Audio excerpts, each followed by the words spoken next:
Hello दोस्तों, स्वागत है आपका हमारी यूट्यूब चैनल पढ़ाई वाला में। दोस्तों, आज हम बात करेंगे झारखंड के खनिज संसाधनों के बारे में।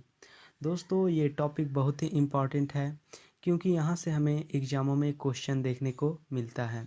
तो चलिए दोस्तों, यहाँ से जितने भी प्रकार के क्वेश्चन बनते हैं हम उन सभी को डिटेल से जानें।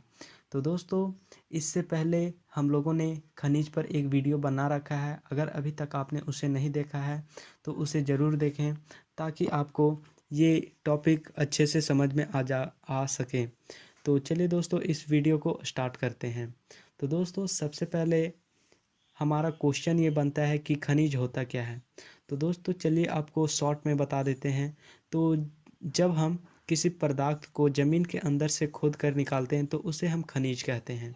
खनिज के अंदर बहुत सारे पदार्थ आ जाते हैं, जैसे कि कोयला, पेट्रोलियम, प्राकृतिक गैस, लौह अयस्क, बॉक्साइड। ये सभी हमारा खनिज के अंतर्गत आ जाता है। तो दोस्तों, खनिज को 3 भागों में बांटा गया है, जिसमें से पहला हमारा है धात्विक खनिज, दूसरा हमारा अधात्विक खनिज और तीसरा हमारा है ऊर्जा खनिज। दोस्तों, हमें इन तीनों के बारे में पढ़ना है। दोस्तों, इन तीनों का जो डिफिनेशन है, इनके नाम से ही हमें अच्छी तरह से समझ में आ जाएगा। जैसा कि पहला हमारा धात्विक खनिज। तो दोस्तों, इसका मतलब होता है, यानी कि वे खनिज जिसको हम शुद्ध करने के बाद हमें धातु प्राप्त होता है, उसे हम धात्विक खनिज कहते हैं। और वहीं अधात्विक खनिज में इसका उल्टा हो जाता है, यानी कि वैसा खनिज जिसे हम शुद्ध करने के बाद हमें धातु प्राप्त नहीं होता है, तो उसे हम अधात्विक खनिज कहते हैं। और वहीं ऊर्जा खनिज में तो वैसा खनिज जो हमें ऊर्जा प्रदान करता है, उसे हम ऊर्जा खनिज कहते हैं। तो दोस्तों, इनके नाम से ही इनका अर्थ हमें पता चल रहा है। तो दोस्तों, इनमें से आपको बता दें तो ये हमारा धात्विक खनिज है। इसको 2 भागों में बांटा गया है, जिसमें से पहला हमारा है लौह धात्विक खनिज और दूसरा हमारा अलौह धात्विक खनिज। तो दोस्तों, इसके नाम से ही इनका मतलब आप समझ सकते हैं। जैसे कि पहला हमारा लौह धात्विक खनिज। तो दोस्तों, यानी कि जिस धात्विक खनिज के अंदर हमें लोहा का अंश पाया जाता है, उसे हम लौह धात्विक खनिज कहते हैं। और वहीं अलौह धात्विक खनिज के अंदर जिस धात्विक खनिज के अंदर लोहा का अंश पाया नहीं जाता है, उसे ही हम अलौह धात्विक खनिज कहते हैं। तो दोस्तों, हमें इन सभी के बारे में एक एक करके पढ़ना है। तो चलिए हम सबसे पहले अपना पहले टॉपिक से स्टार्ट करते हैं, यानी कि धात्विक खनिज से। तो दोस्तों, धात्विक खनिज हमारा 2 भागों में बांटा गया है। पहला हमारा है लौह धात्विक खनिज और दूसरा हमारा अलौह धात्विक खनिज। तो हम शुरू से स्टार्ट करते हैं, यानी कि लौह धात्विक खनिज से। तो दोस्तों, लौह धात्विक खनिज, जैसा कि हमने बताया कि जिस धात्विक खनिज से हमें लोहा का अंश पाया जाता है, उसे ही हम लौह धात्विक खनिज कहते हैं। तो दोस्तों, वे कौन कौन से खनिज हैं तो आपको बता दें। हमारा पहला है लौह अयस्क, दूसरा हमारा है क्रोमाइट, तीसरा हमारा है जस्ता, टीन और सोना। दोस्तों, इन्हीं के बारे में हमें पढ़ना है और इन्हीं के बारे में हमें जानना है।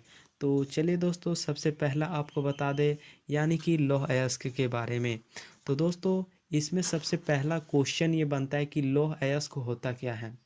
तो चलिए दोस्तों, इसके बारे में हम आपको बता दें।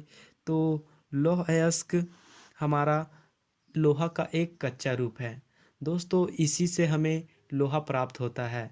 तो आई होप दोस्तों, आपको इसका अर्थ पता चल गया होगा। तो चलिए दोस्तों, लौह अयस्क के बारे में और आगे जानें।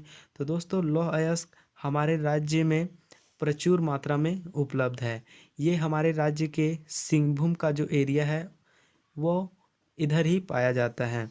दोस्तों, आगे आपको बता दें तो दोस्तों, ये जो हमारा सिंहभूम का एरिया है, वो हमारा विश्व का सर्वाधिक लौह अयस्क भंडारण वाला एरिया है। यानी कि दोस्तों, दुनिया का सबसे अधिक जो लौह अयस्क का भंडारण है, हमारा इन्हीं क्षेत्रों में देखने को मिलता है। और दोस्तों, देश में जितना भी लौह अयस्क उत्पादन होता है, उतना में से 26% अकेला हमारा झारखंड राज्य करता है। तो दोस्तों, आप इसे ज़रूर नोट करें। और आगे बता दें तो दोस्तों, नोवा मुंडी की खान, जो कि दोस्तों ये हमारा लौह अयस्क का ही खान है। दोस्तों ये जो खान है वह एशिया का सबसे बड़ा लौह अयस्क का खान है। तो दोस्तों ये पॉइंट बहुत ही इम्पोर्टेंट है क्योंकि यहाँ से क्वेश्चन हमें देखने को मिल जाता है। तो चलिए अब आगे आप बता दें। तो दोस्तों पश्चिमी सिंहभूम का एक जगह है जिसका नाम है चिरिया। दोस्तों यह जो एरिया है वह लौह अयस्क के भंडारण के लिए जाना जाता है। और दोस्तों लौह अयस्क का भंडारण यहाँ पर भारत का सबसे अधिक होता है।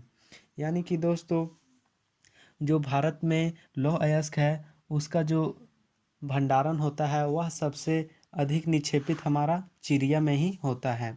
तो आई होप दोस्तों आपको ये समझ में आया हो। तो अब नेक्स्ट आपको बता दें तो अगला में हमारा है क्रोमाइट। तो दोस्तों सबसे पहला इसमें क्वेश्चन ये बनता है क्रोमाइट होता क्या है। तो दोस्तों आपको बता दें क्रोमाइट क्रोमियम का अयस्क होता है। यानी कि दोस्तों जो क्रोमियम होता है वो हमें क्रोमाइट से ही प्राप्त होता है।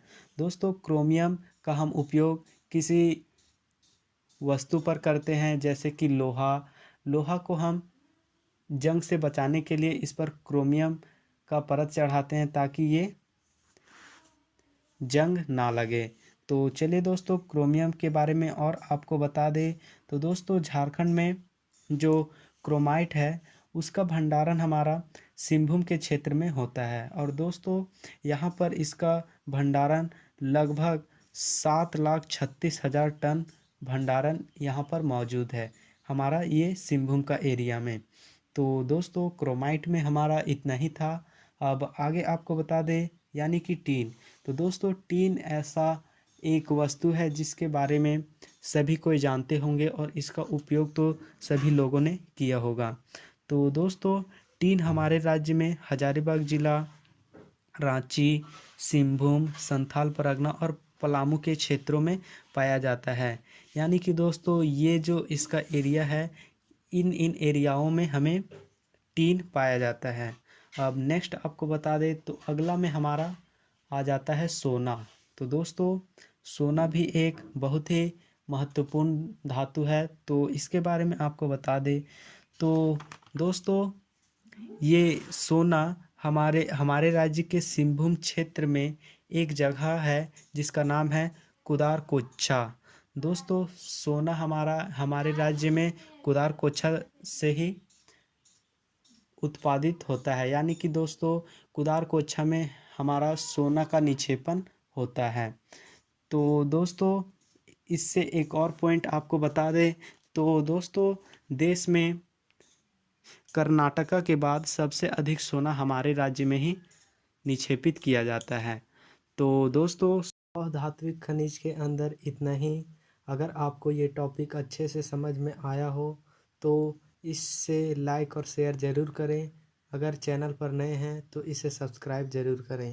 धन्यवाद।